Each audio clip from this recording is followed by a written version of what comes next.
Well, basically, senator, I covered in my comments, it comes from senatus and senex. And basically, they're the elder congressmen, the ones people listen to. And they're given a special title, such as senator, but most of them haven't earned that respect in my book.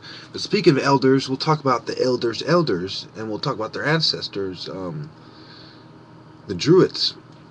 Now, the druids go back to about 2300 BCE, according to most references I will cross-referenced.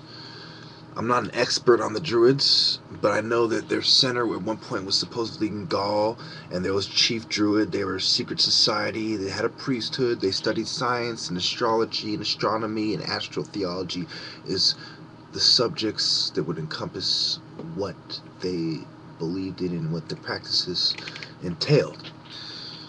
Now, if you go back to the ancient Irish texts, there's a lot of references to the druids, and there's a lot of documents about them. And supposedly a lot of these rituals we do come from the druids, like the mistletoe at Christmas. The Romans even talked about the druids as barbarian sorcerers, and they had ritual practices, sacrificial practices. They suppressed the druids at one point, and in 1919, we go all the way forward to the history of Ireland. We go talk about the Anglo-Irish War and the treaty. This is what I'm showing you right here. Is the treaty of the Anglo-Irish War, and we talk about people like Collins and Brendan Behan, Stephen Behan. They're all part of Irish history in Dublin and the intelligence networks. But if we really go to the beginning of the Irish War, it's the Irish volunteers, the guerrillas. See, guerrilla by night is not always bad. It's not always a bad thing, but it doesn't always work either. But it does get you a certain distance at times.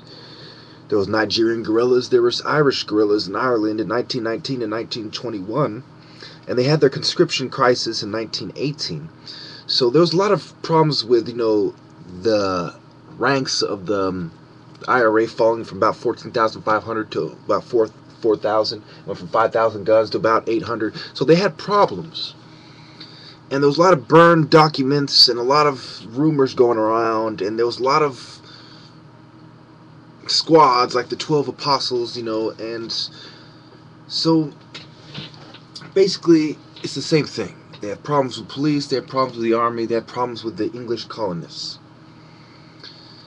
And so as you talk about the history of Europe, as I was talking about in some of my other videos, and I was talking about how you have small countries like Latvia and Estonia and Luxembourg that people don't talk about, Bulgaria, Romania, that you don't hear about that much. And of course, I'm sure the people in Norway and Sweden and Finland would like to be referenced a bit too, but that's a lot of the research you can do on your own. That's not central to my, how should I say it? It's not central to my videos, okay? You have to understand that the different functions that were taken, that the secret societies undertook. Okay, you had the magic wand. The magic wand isn't just a wand or an African staff or a pen or pencil. It is all of them. It's not a piece of tan bark, a piece of coal, a piece of flint. There's different means that they use to write. Like the Lord wrote in the stone the 10 Commandments for Moses and the Jews. So it's not just that, okay? It's not just sacred ground, and we talk about the Valley of the Sun and the Four Corners. We talk about the Native American tribes. I was going to start listing the tons and tons of Native American tribes, but they were wiped out, so many of them.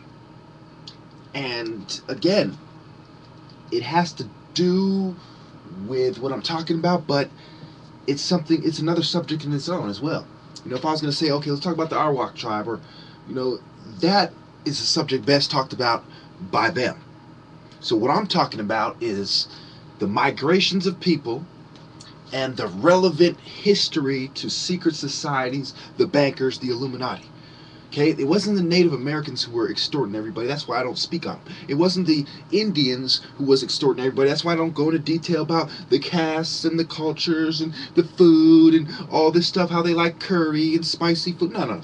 I'm not going to go into Thai food and Vietnamese food and sushi and Japanese food, and I'm not going to critique the different American versions of them either. You know what I'm saying? Though I do like Benihana's and places like that where they make the food in front of you. Anyway. We're gonna get back on track and talk about the druids, talk about the symbols and the mythic dimensions and the mystical religious experiences they had, and how this connects to Stonehenge. Look at when Stonehenge is built. Look at when the druids took place.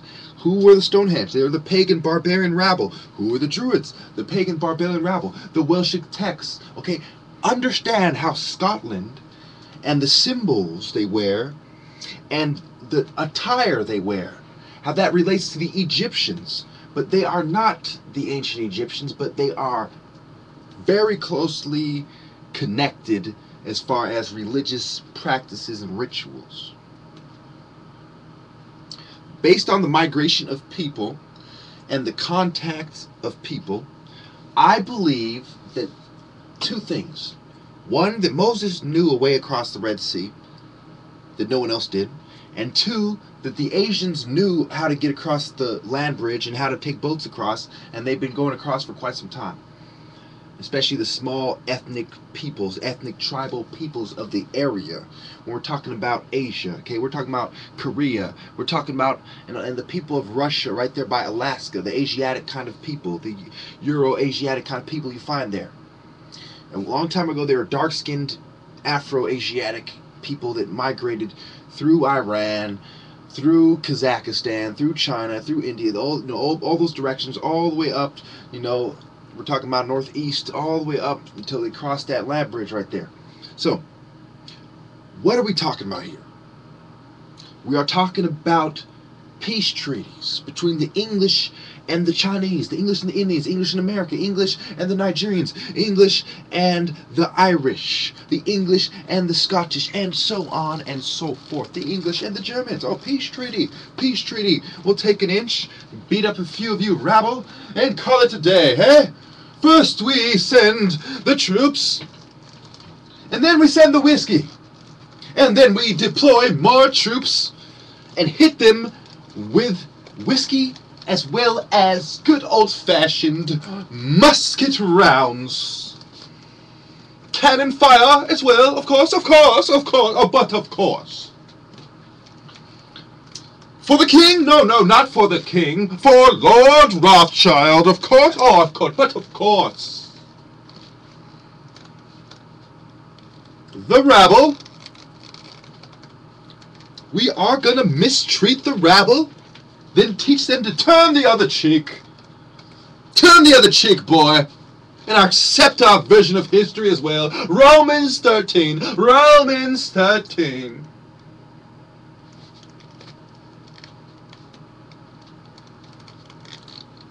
Oh, you do not like my King James Bible? What do we have here? It's peculiar. You don't like my King James Version? Now listen here, you subhuman rabble. You are gonna fall in line. Just like at the concentration camps, like Prince Reinhardt, Lord Rothschild, Prince William, Queen Elizabeth.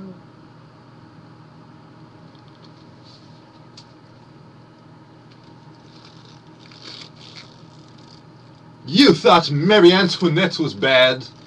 You should see my bank accounts. And the reserves I have for cake and pastries. Oh, our extravagant cake at our wedding. You should have been there.